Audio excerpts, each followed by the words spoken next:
All right, Mike, picking up the conversation that we ended the Peacock program with, and that's just my discomfort with the way this Britt Reid situation has been handled by multiple parties, not just Missouri Governor Mike Parsons, but also just the way we've collectively compartmentalized it, if you will. All right, so in case you're not familiar with the story, Britt Reid, this is Andy Reid's son. He's an assistant on the chief staff. He was also an assistant in Philadelphia and got in trouble there as well. He was Andy Reid's staff in Philadelphia.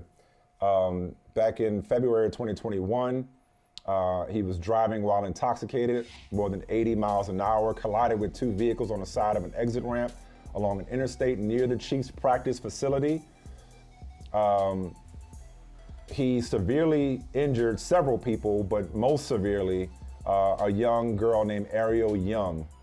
She was in a coma for 11 days, sustained a traumatic brain injury.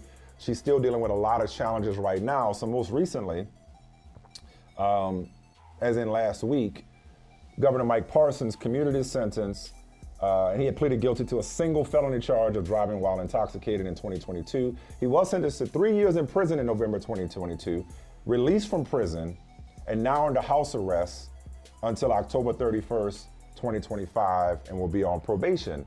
It's sickening that he's clearly getting off easy because of who his daddy is and how much the governor loves the team. It's really that simple. But beyond, look, rich people, privileged people, famous people, connected people, whatever you want to call them, always, get a pass. They skip the line, they get a pass. They don't have to pay the consequences that regular people have to pay. But it's not just that for me. It's the Kansas City Chiefs. I know they reached a settlement to help with some of the young girls' needs or what have you.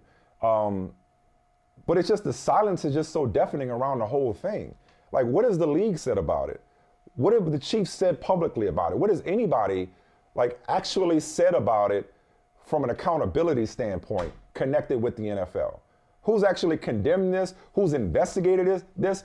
Who's even commented on it, Michael? It's almost like they're just expecting us to do what we always do, which is just forget about it and don't focus on the literal shiny objects over here, as in the Lombardis. And I'm just like, I like a lot of things about the Chiefs. Our guy Ted Cruz been running PR there. You don't know who Ted Cruz is? He's the guy in every single picture at the Super Bowl. He's the brother in every single picture of the Super Bowl. That's Ted Cruz. Great man. I like Andy Reid. I like Britt Reid. I like the general manager. I know the owner got an F- in the recent player grades or whatever it was. But there's a lot of things to like about that organization, and yet this part of it just stinks to high heaven, and nobody's given a legitimate explanation or even a true public apology, not just that sentencing, but a true public apology that I'm aware of. If I missed it, I apologize. But a true public apology about, wait, was this dude drinking at the facility? And I can't with it. I don't even, I'm speechless about it, to be honest with you, because it's like why is this not a bigger deal? Because I think about I think about Ava, I think about Maya, I think about Savannah, I think about, that could have been any little girl. Or that's anybody. Right. How many times have you been parked on the side of a highway and some dude driving 84 miles an hour just changes lives irreparably, does irreparable harm to lives and gets to go on with his, all because the governor is a Chiefs fan? And that's it. And that's it. I think the larger issue, before we get to the NFL, I want to talk about society at large and how these things happen. And you want to talk about accountability. There's no accountability from the NFL, but how about the accountability from the governor? He does this, he commutes this sentence, and then doesn't talk about it. It can't get him on the record for a couple of days. And it has nothing to do with anything except for his fandom. Because this is one of the rare instances where Republicans are outraged by it and Democrats are outraged by it, and they both are looking for answers for how this could happen. So this really is a case in our legal system. We know it, but just like in the NFL, those who benefit from this inequity in our legal system understand that this energy, we will not keep the same energy. They know we won't. So we have energy based on celebrity cases, energy based on something that affects us directly, but not necessarily our neighbors. It's something that affects us directly, but eventually it loses its power. And they know that. Like, we know this. What we're saying about our legal system, what we're saying about some of our judges has been true as long as the United States has been in existence. That if you have the resources and if you have the connections, you will be able to get out of situations that truly leave others behind bars, forgotten about, for months, for years, for decades.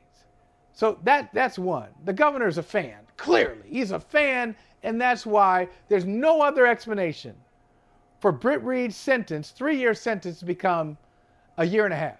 Not even a year and a half. Okay, that's one. But then the other thing is compartmentalize. You said you can't compartmentalize. Unfortunately, I disagree with you. We all do it. No, I'm saying I'm struggling to compartmentalize. I'm struggling to. Yeah, okay, struggling to? Yeah, yeah. But I think we'll do it, and then we move on. We move on. It's March. That's what they count on. We struggle to compartmentalize, but then hey, there's another free agent signing. Here's a trade. Here's a draft rumor. Training camp. Season starts. Yeah. Here we go. No. And so shame on us for perpetuating that cycle. Shame on the NFL and the Chiefs for their deafening silence, at least from where I sit. And I hope that young lady and her family never have to want for anything again. All right, Mike. I appreciate you, brother, man. And I'm with you. One more thing. I think this is what we should say with, though. One more thing. With the Chiefs, we should demand, they've got videos that they have not released of what happened. Right. Come on, release those. Right. Come on. You can't be after the game. And can I call some people out real quick? You can't, after games, say, I give thanks to my Lord and Savior, and implore people to have a better life and to have a clear conscience and to devote themselves to something larger than themselves, and then ignore your neighbors. Yeah, man. You can't ignore you can't live that. You can't speak that and then ignore the community. So come on now. You got to step up. Hey, thank you for watching Brother from Another. If you haven't hit that subscribe button, go ahead and do that now. Don't forget, you can catch us 3 to 4 weekdays on PeacockTV.com and on Sirius XM Channel 85.